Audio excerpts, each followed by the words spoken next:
സ്വകാര്യ സർവകലാശാല ബില്ലിനെ ചൊല്ലി പ്രക്ഷുബ്ധമായി നിയമസഭ. നേരത്തെ ഗവർണർ രാജായിരുന്നത് ഇപ്പോൾ മന്ത്രി രാജായി മാറിയെന്നും കേരള യൂണിവേഴ്സിറ്റിയിലെ ആശാൻ പ്രതിമ മാറ്റി മന്ത്രിയുടെ പ്രതിമ വെക്കണമെന്നും പറഞ്ഞുള്ള രാഹുൽ മാങ്കൂട്ടത്തിലിന്റെ പ്രസംഗമാണ് ഉന്നത വിദ്യാഭ്യാസ മന്ത്രിയെ ചൊടിപ്പിച്ചത്.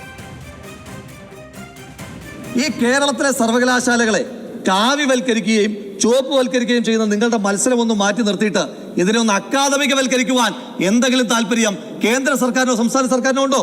അതിന് നേതൃത്വം കൊടുക്കുന്ന പാർട്ടികൾക്കുണ്ടോ? ഇവിടെ നേരത്തെ ഉണ്ടായിരുന്ന എന്തായിരുന്നു? ഗവർണർ രാജായിരുന്നു. ഗവർണർ രാജ് മാറ്റിയിട്ട് ഇപ്പൊ എന്താക്കി?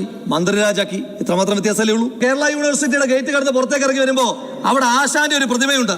ആ ആശാന്റെ പ്രതിമ മാറ്റി എന്റെ പ്രതിമ വേണമെന്ന് മന്ത്രി പറയുന്നു ഒഴിച്ച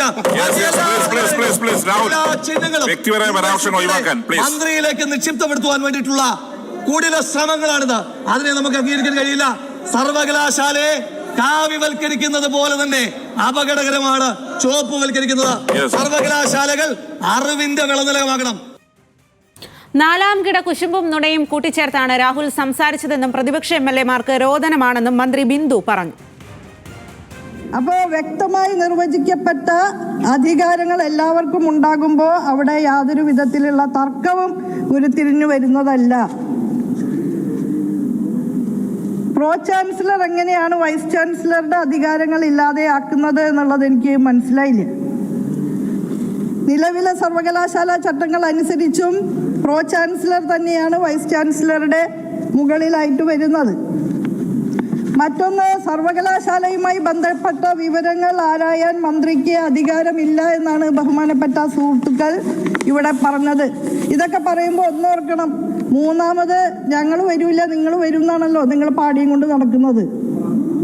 അപ്പോൾ സർവകലാശാലയായിട്ട് ഒരു ബന്ധവും വേണ്ടേ?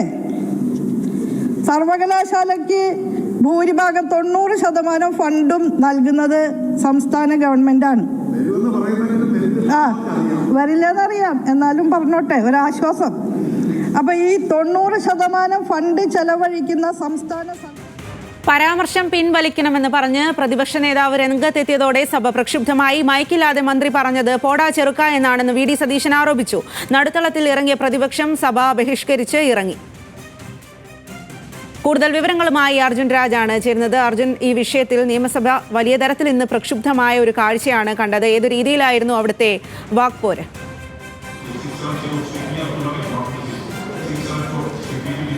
സഭാ സമ്മേളനം ഇന്ന് അവസാനിക്കാനിരിക്കെ അസാധാരണമായിട്ടുള്ള നാടകീയ സംഭവങ്ങളാണ് സഭയിൽ ഉണ്ടായത്.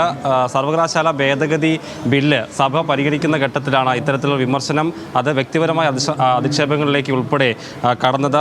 ഈ വിഷയത്തിൽ പങ്കെടുത്ത് ഈ ബില്ലിന്മേൽ നടന്ന ചർച്ചയിൽ പങ്കെടുത്ത് സംസാരിച്ച രാഹുൽ മാങ്കൂട്ടത്തിൽ ഉന്നത വിദ്യാഭ്യാസ മന്ത്രിയെ കടന്നാക്രമിച്ചുകൊണ്ടുള്ള പ്രതികരണങ്ങൾ നടത്തി. പ്രോ വൈസ് ചാൻസലർ എന്നത് പൊളിറ്റിക്കൽ പോസ്റ്റായി മാറി. കൽപ്പാന്ത കാലത്തോളം മന്ത്രി ആർ ബിന്ദുവല്ല ഉന്നത വിദ്യാഭ്യാസ മന്ത്രിയായി ഇരിക്കുക. നിങ്ങളുടെ മന്ത്രിസ്ഥാനം 8 മാസം കൂടിയേ ഉള്ളൂ.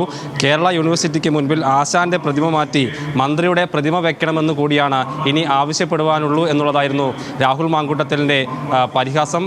അധികാരത്തോടുള്ള ആർത്തി മന്ത്രിക്കുണ്ടെന്ന് രാഹുൽ മാങ്കൂട്ടത്തിൽ പരിഹസിച്ചു. റീൽസ് ഇടാൻ വേണ്ടി മറുപടി പറയുന്നതല്ലാതെ അക്കാദമിക് മറുപടി മന്ത്രിയുടെ ഭാഗത്തുനിന്ന് ഉണ്ടാകുന്നില്ല എന്നുള്ള വിമർശനവും രാഹുൽ മാങ്കൂട്ടത്തിൽ നടത്തി. അതിനോടുള്ള പ്രതികരണമായിട്ടായിരുന്നു രാഹുൽ മാങ്കൂട്ടത്തിൽ നടത്തിയത് വെർബൽ ഡയറിയാണെന്ന പരാമർശം മന്ത്രിയുടെ ഭാഗത്തുനിന്ന് ഉണ്ടായത്. ഈ പരാമർശത്തിനെതിരെ ആദ്യം മുൻ പ്രതിപക്ഷ നേതാവ് രമേശ് ചെന്നിത്തല രംഗത്ത് വന്നു. ഇത് അധിക്ഷേപപരമായിട്ടുള്ള പരാമർശമാണ്, ഇത് പിൻവലിക്കണമെന്ന ആവശ്യം ആദ്യം രമേശ് ചെന്നിത്തലയാണ് ഉയർത്തിയത്. അതിനുശേഷം പ്രതിപക്ഷ നേതാവ് VD സതീശനും മന്ത്രിയുടെ പെരുമാറ്റത്തെ വിമർശിച്ചുകൊണ്ട് രംഗത്തെത്തി.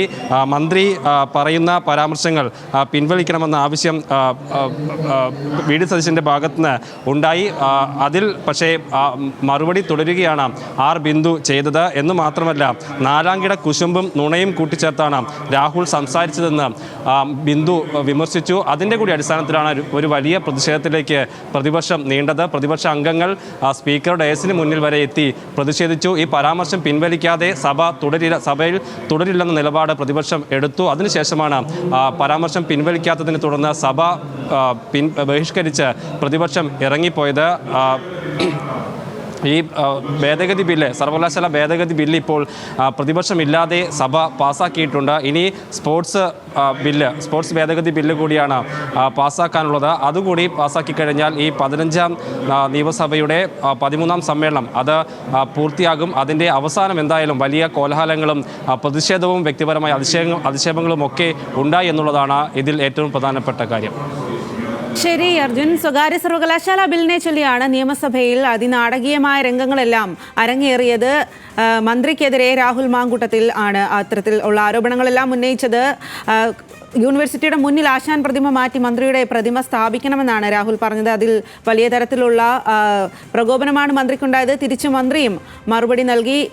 നിയമസഭ പ്രതിപക്ഷ നേതാവും ഇക്കാര്യത്തിൽ നിലപാടുമായി രംഗത്തെത്തി. ഇതെല്ലാം കാരണം നിയമസഭ പ്രക്ഷുബ്ധമായ കാഴ്ചയാണ് ഇന്ന് കണ്ടത്.